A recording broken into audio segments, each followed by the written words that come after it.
લોકોના ટેક્સના પૈસે લીલા લહેર કરતા પાલિકાના જવાબદારીઓ એ સ્થાનિક રહીશોને સુવિધા ન આપી બાનમાં લીધા।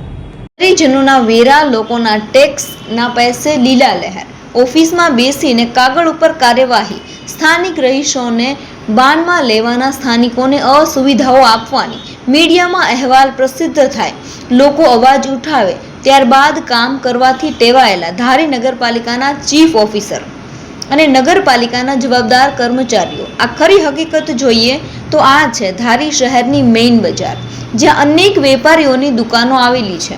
દિવસભરમાં હજારો ગ્રાહકો ખરીદી કરવા આવતા હોય છે, પરંતુ કુંભકર્ણની જેમ ઘોર નિંદ્રા માણી રહેલી ધારી નગરપાલિકાને લોકોને પડતી અસુવિધાઓ બાબતની જરા પણ પરવાહ નથી।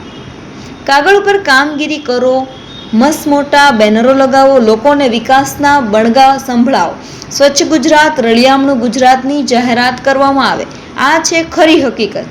સ્થાનિક રાજકીય આગેવાનો પણ લોકોને પડતી મુશ્કેલી વિશે જાણવા હોવા છતાં આંખ આડા કાન કરે છે।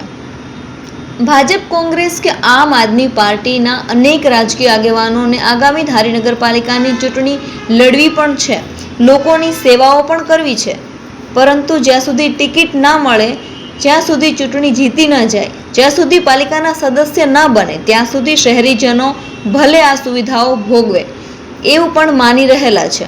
શહેરીજનોએ આજે મુશ્કેલીઓનો સામનો કરવો પડે છે, ત્યારે મત માંગવા માટે જાશું, મતદારોને રીઝવીશું, અનેક ઉમેદવારોમાંથી એક ઉમેદવાર ચૂંટાશે, એ વાત આજના ઉમેદવારો પણ સારી રીતે જાણે છે। પ્રજાના પૈસે, પ્રજાના વેરા, પ્રજાના ટેક્સ થકી અધિકારીઓ પણ કામ કરવાની દાનત નથી રાખતા, જ્યારે રાજકીય આગેવાનો અધિકારીઓ સાથે મિલીભગત રાખીને છાવરી રહેલા છે। આ એક નરી વાસ્તવિકતા છે, આ એક સત્ય વાત છે। શહેરીજનોને બાનમાં રાખો, શહેરીજનોને અસુવિધાઓ આપો। કોના બાપની દિવાળી છે કે અધિકારીઓ વિરુદ્ધ કાર્યવાહી કરશે? તાગડધીન ના કરો। મતદારોને ચૂંટણી સમયે ભજીયા ખવડાવીશું, જરૂર પડીએ આર્થિક મદદ પણ કરી દેશું, પરંતુ આવું હવે ચાલવાનું નથી। લોકો જાગી ગયા છે। ધારી નગરપાલિકાની બેદરકારીને સહન કરવા લોકોએ સ્વયંભૂ પાલિકા ઓફિસે એકઠા થઈને વ્યાજબી માંગ સાથે આવી રહેલા છે, એ ભૂલતા નહીં। ગોટુભાઈ છે, હું આવું છું બોમ્બેથી। અત્યારના હું ધારી આવ્યા પછી મારે તો પૂજા કરવાનો નિયમ છે, એટલે પૂજા કરી હતી દેરાસર મહાદેશ્વર ભગવાનની, પણ આ ગટરનું પાણી ભરાયેલું છે, ગટરના પાણીમાં પૂજા કરીને હલાય નહીં, એટલે સામે અમારા પાડોશી છે હિતાબેન, એના ઘરેથી આવીને મારે પૂજા કરવા આવવું પડ્યું। આ પ્રોબ્લેમ છે અત્યારના, આ પ્રોબ્લેમ જલ્દી નિવારણ કરે નગરપાલિકા, એવી અમારી પ્રાર્થના છે અને અમારું નિવેદન છે। બરાબર।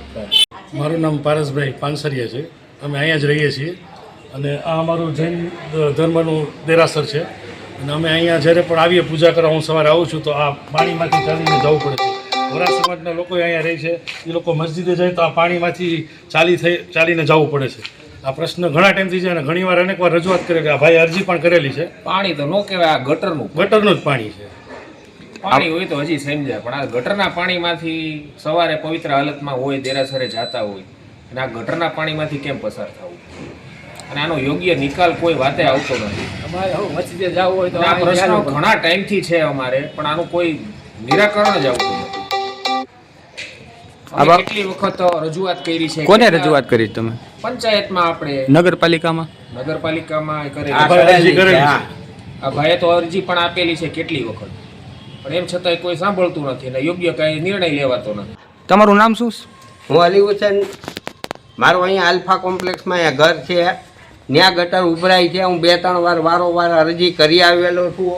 ત્યાં મારો દરવાજો છે, બાજુમાં જૈન દેરાસર છે, બધાય ગટરના પાણીના પગ લઈને મંદિરમાં જવાય નહીં, મંદિરમાં જાય છે। દેખાડો તમે અહીંયા આ બાજુ, જો જૈન દેરાસર મંદિર છે બાજુમાં।